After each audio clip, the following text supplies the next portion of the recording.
So today we will be taking a look at the Zorkiy, and this ship, man, it's a lot of fun. It's really strong, not as overpowered as the Conde or the Annapolis, but it's really fun, really fun. It's essentially a Khabarovsk, but better in every single way. You have the armor to bounce to shatter some HE shells. You can bounce some higher caliber guns with if they fire at you AP shells, and basically you have a lot of survivability. As you can see right now, I'm not taking Superintendent on the build because I don't really feel like it's necessary. And yeah, if with 3 engine boosts and 3 heals, I feel like that's more than enough for you to survive. And if you are probably dead with all of those consumables, maybe that's because you fucked up really hard. But with that said, yeah, I really like to play aggressively in the beginning of the games with the Zorkiy because I have speed, I have armor, and I'm not really afraid of the enemy DDs, except unless if they are Khabarovsk or a Sherman, that can be a little bit more annoying. But since we knew they didn't have that many powerful DDs, I'm just gonna go aggressive into the cap and just basically try to shoot whenever I can and wherever I see. In the Zorkiy you really want to farm battleships. That's the main goal of it. It's basically a farming ship. You don't really want to be fighting too many cruisers because they have a big rate of fire, they have good shell velocity, most of them, and they can be the biggest threat to you. So yeah, right now the reason why I chose this replay is because it shows perfectly how to play the Zorkiy and how you can hold up the flank even if you are at a disadvantage, which is what is gonna happen here. Also, one of the things that most of the people really ignore in the Zorkiy, I don't give a lot of value to it, is the potential damage. If you manage to absorb a lot of potential damage, that means that your teammates aren't taking that damage over to them. So that means a lot of value, and that's something that a lot of people don't really care. And yeah, in a ship like this, with this playstyle where you just shoot and run, the potential damage is one of the main aspects that really determines you if you are playing the ship correctly or not. Of course, if the enemy just ignores you, I mean, you won't have potential damage, but that's one exception, right? So right now, as you can see, you have 14.8 kilometers with this build, so you're pretty comfortable at shooting the targets. You have more than enough range, and you can just control the engagements whenever you want. And right now, I'm just gonna farm this Yamato as high as I can, so to say. Sorry with my English, sometimes it's a little bit rusty. But yeah, whenever you see their guns pointing at you, the battleship guns, you know that they are instantly gonna fire. So what you wanna do is you don't wanna keep going at full speed and turning. Most of the time, you really wanna full stop and turn in or turn out a bit. So this way you bait the shells almost 90% to 95% of the times. And the reason right now why I'm going back is because I'm getting way too close to the Yamagiri, and this means that torps are gonna come. I actually at the time I predicted these torps because if this Yamagiri manages to delete me, this means that he has this flank quite open, and the game will be a lot easier to him. So at this point I'm just gonna play safe, dodge these torps, and then re-engage. So now the burst mechanic. The burst mechanic is really fun, but you don't want to use it whenever you can, basically. You want to save it to situations like where you know that you won't gonna be shooting for like the next 30 seconds, or you have a broadsiding ship and you just want to burst them down with AP and do a lot of damage. Or of course, if the enemy DD is low enough, like for example 5-6k health, and you know you can basically burst them down, that's another way to utilize the burst pretty effectively.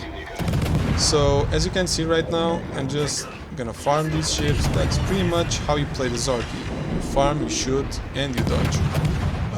And we only I want you to notice that we only have 2 ships on this side. We are at a pretty disadvantage here, and yet we managed to stop their push. You'll see how. I'm already at 1.2 million potential damage, which is quite insane. And yeah, this Yamagiri gets spotted, and whenever he gets spotted, I just want to fight him. Why? Because I outgun him, I outspeed him, and basically, yeah, he can't do much to me.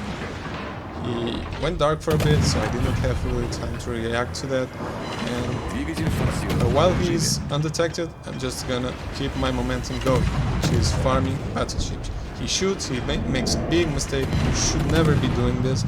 You should just ignore me and try to rotate into the middle of the map, because you have the cap. There's no need to fight me here. This is a big mistake that this Yamagiri is doing right now. And yeah, I'm just gonna kill him. Right now he's low enough, so I change to burst mode, and I just shoot all of my shells so I can guarantee to finish this kill. And yeah, now that I just bursted him, I have a almost 30 seconds, if I'm not mistaken, of reload speed. So this means that the burst really kills your DPM heavily. So yeah, you can't use it whenever you want. Keep this in mind. The burst is really there to help you in certain situations, and that's the biggest value of it. You really want to keep your DPM up as possible as you can. And even though this isn't the highest damage game I've had, it really shows how annoying the Zorkiy can be, and if played the correct way, how overpowered it can be. Yes, overpowered. This ship is a complete beast. It's not as overpowered as the Conde, as I said before, but you can just be so annoying to these battleships and just farm them down. And there's not really anything that they do to you, unless they get a good salvo, etc. But it's really hard for me. And I asked at the time for my Conde and my Satsuma to not run away, because their help is really crucial here. I mean, the Satsuma, of course, with the high AP damage volleys, and the Conde with just setting more fires. And yeah, the Zorkiy is a very good fire starter, but unfortunately in this replay I didn't really manage to get like a lot of fires and keep the fires on. Sometimes you won't get that opportunity, which is fine. You will still be able to do a lot of damage. But yeah, so right now I'm just gonna try and clear this Burgon, since he's the highest threat right now. Why? Because he has a very fast reload speed for a battleship, and he has very good HE. Most of the battleships will shoot AP, which is not a big deal to you if you manage to dodge or not get hit full broadside because of your armor, since you can get full penned. But with the Burgon, since he's shooting a lot of HE, that can be very annoying, because he will break my modules, can set me on fire, and I will be forced to use the repair. Also, with the heals, you can pretty much play aggressive, as I said, and you can also sometimes try to stealth torp. Zorkiy has a 10 kilometers stealth torp. That's something that I should a little bit more often. I should do a little bit more often, but oh yeah, keep in mind that even though I'm saying this, the ship will be nerfed, if I'm not mistaken, 0.5 seconds of reload speed on the main battery guns, and the torps will reduce down to 8 kilometers. I don't really feel like the torps need to be nerfed. I mean, I think the guns need to be nerfed a bit. But yeah, I mean, I don't know why Wargaming is nerfing the torps. I feel like these stealth torps are good for the Zorkiy to give it a little bit more of flexibility.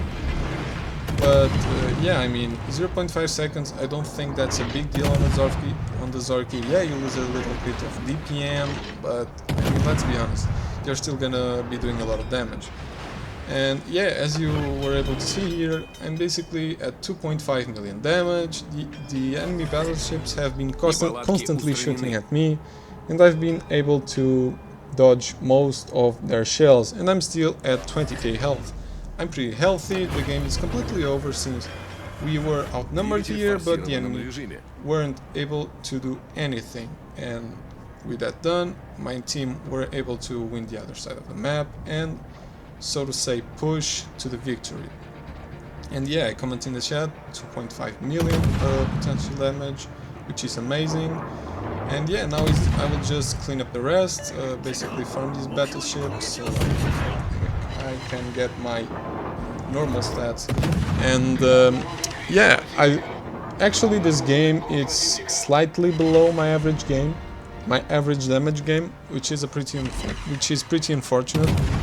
But yeah, you will also be able to see how strong the AP is on this ship.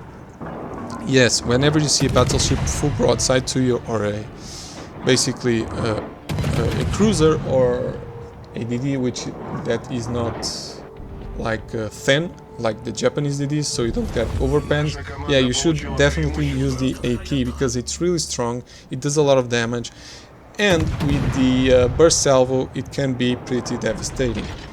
And yeah, so right now I'm just gonna farm this Montana to death. I'll just keep going forward and collect as much damage as I can. So yeah, this is pretty much how you play the Zorkiy. It's a better Khabarovsk, as I said before. There's not really any big threat to you unless you are facing like a Kleber. That can be a little bit harder, or a Ragnar. A Ragnar it's always annoying to face. But yeah, overall I think this ship is pretty strong, really strong in the right hands. It can do devastating things, and yeah, I hope you enjoyed this one, guys.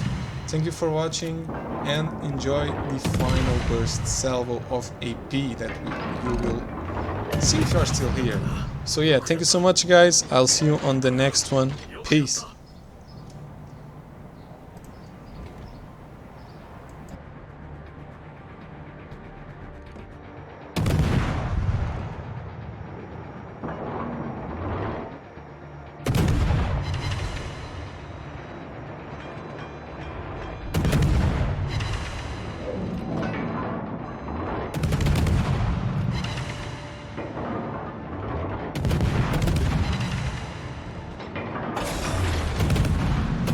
Двигатель в штатном режиме.